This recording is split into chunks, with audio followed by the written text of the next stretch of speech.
Sozinho, não sozinho, por ti, Austin Sparks. Sou o único que resta dos profetas do Senhor. 1 Reis 18, 22. Sou o único que restou. 1 Reis 19, 10, 14. No entanto, preservarei 7.000 de Israel que nunca se prostraram diante de Baal nem o beijaram. 1 Reis 19, 18. Então ele reuniu 7.000. 1 Reis 20, 15. Elias, um homem de paixões, natureza, semelhantes às nossas. Tiago 5, 17. É uma coisa graciosa que, ao registrar a vida de seus servos mais usados e representativos, o Senhor nunca tenha escondido suas fraquezas. A maioria dos biógrafos parece sentir que isso prejudicaria seus súditos, enfraqueceria o testemunho ou prejudicaria o trabalho para o qual foram chamados se eles insistissem em sua natureza humana, em seu lado mais fraco e apontassem quando e onde eles falharam. Há também uma bondade equivocada nessa omissão. A ideia de que, sendo todos nós tão falhos, nunca devemos nos referir às fraquezas dos outros. Se a vida realmente glorificou a Deus como um todo, e a obra foi realmente uma obra de Deus, isso apenas aumenta a graça de Deus para mostrar como Ele estava com e abençoou vasos tão humanos e imperfeitos, e ninguém que realmente ama o Senhor tomará esse fato como disfarce e desculpa para repetidos fracassos.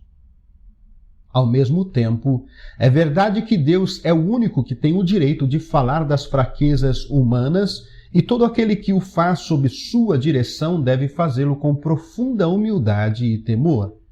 A razão disso é reconhecida em casos tão representativos como Moisés, Elias, Davi, Pedro, etc. Mesmo no caso do próprio Cristo, embora ele não tenha sucumbido, ainda assim esse fator foi válido e, no seu caso, o fato é definitivamente demonstrado. Esse fator é este. Satanás conhece nosso momento mais fraco e o usa. Foi quando o mestre jejuou por 40 dias e 40 noites e teve fome que Satanás veio com seus testes. Quaisquer que sejam os outros fatores presentes nos casos de Elias e outros, não há dúvida de que o esgotamento físico e nervoso de experiências recentes deu ao covarde inimigo um terreno muito promissor para seu ataque. Quando Moisés cometeu seu grande erro na rocha, é evidente que ele era um homem exausto e, embora a fraqueza seja totalmente descoberta e o resultado se mostre muito grave de uma maneira temporal, ele nunca mais foi repudiado na história como um fracasso. Ao contrário, ele estava com o Senhor no Monte da Transfiguração.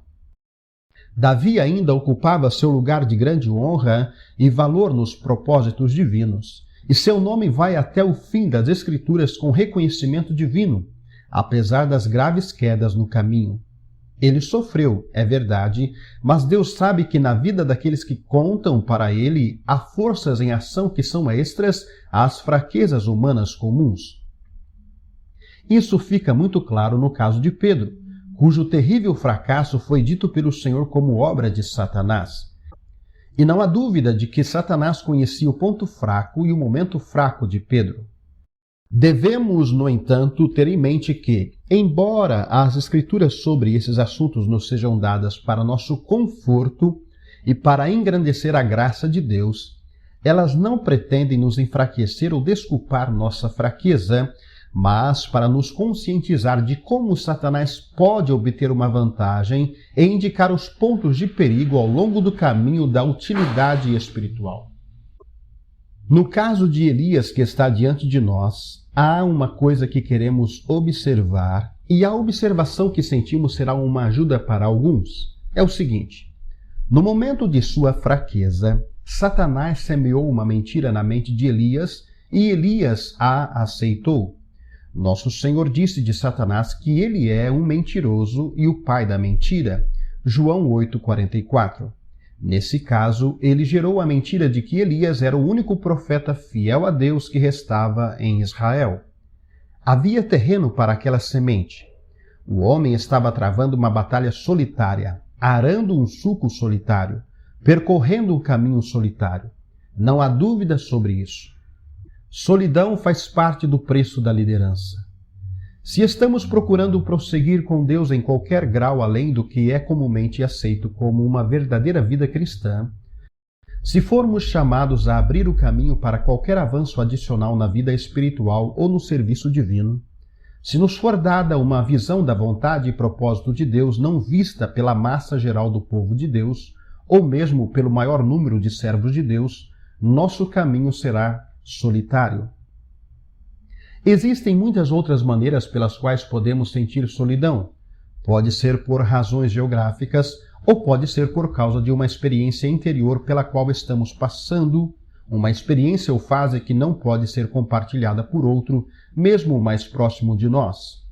Todas essas e outras razões podem se tornar, respectivamente, nosso deserto no qual Satanás vem e, embora haja uma ocasião básica, seu trabalho é levar as coisas para o reino extra da mentira e nos dizer que estamos real e totalmente sozinhos. Não é raro ele dizer a um filho de Deus que Deus o deixou. Elias realmente acreditava que ele era o único que restava em fidelidade a Deus e repetiu sua queixa várias vezes. Sou o único que restou. Ele havia perdido de vista a possibilidade de que os profetas relatados por Obadias como estando ocultos ainda pudessem estar naquela fidelidade subterrânea, ou pelo menos alguns deles. Mas o Senhor sabia melhor e disse a ele sobre 7.000 santos insubmissos que não se renderiam a Jezabel ou Baal. O fato é que o que Elias acreditava não era verdade. Se olharmos as coisas horizontalmente, veremos apenas até certo ponto, mas se olharmos do céu, veremos muito mais. Bem, qual é a resposta? Em primeiro lugar, o amor do Senhor tomou toda a medida da fragilidade humana antes mesmo de nos chamar para si e, portanto, esse amor, sendo onisciente, não desiste porque se depara com algo imprevisto e ainda não contabilizado. Em segundo lugar, o Senhor não pede nada mais do que um coração voltado para Ele mesmo. Esse é o terreno sobre o qual Ele seguirá em frente. Somente a incredulidade e a desobediência positivas, definidas e persistentes, farão o Senhor dizer: olha aqui, meu filho, eu te amo e quero continuar com você. E continuarei se você confiar em mim e responder a mim. Mas não podemos continuar até que você esteja ajustado. Devemos apenas ficar aqui e esperar por isso.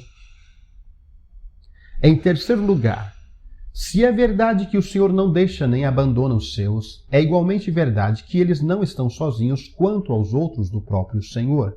Existe o fato, totalmente à parte do ensino, de que o corpo é um e tem muitos membros. 1 Coríntios 12:12. Esse fato não depende da doutrina, é apenas um fato. Além disso, é constituído pelo próprio Espírito Santo. Ele é o Espírito de unidade. Existe a comunhão do Espírito Santo, isto é, a comunhão dos crentes no e pelo Espírito Santo.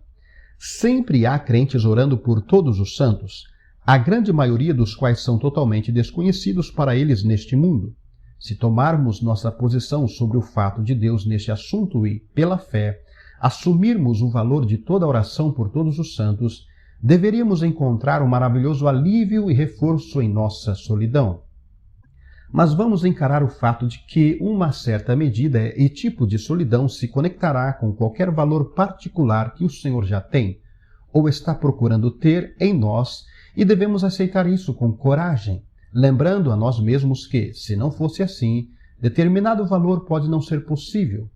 Jesus foi capaz de enfrentar muitas situações difíceis porque havia aprendido o segredo da solidão.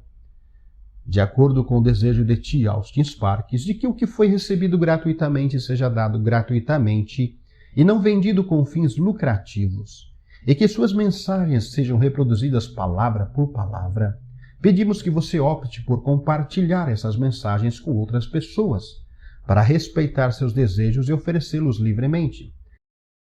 Livre de quaisquer alterações, livre de qualquer encargo, exceto custos de distribuição necessários e com esta declaração incluída.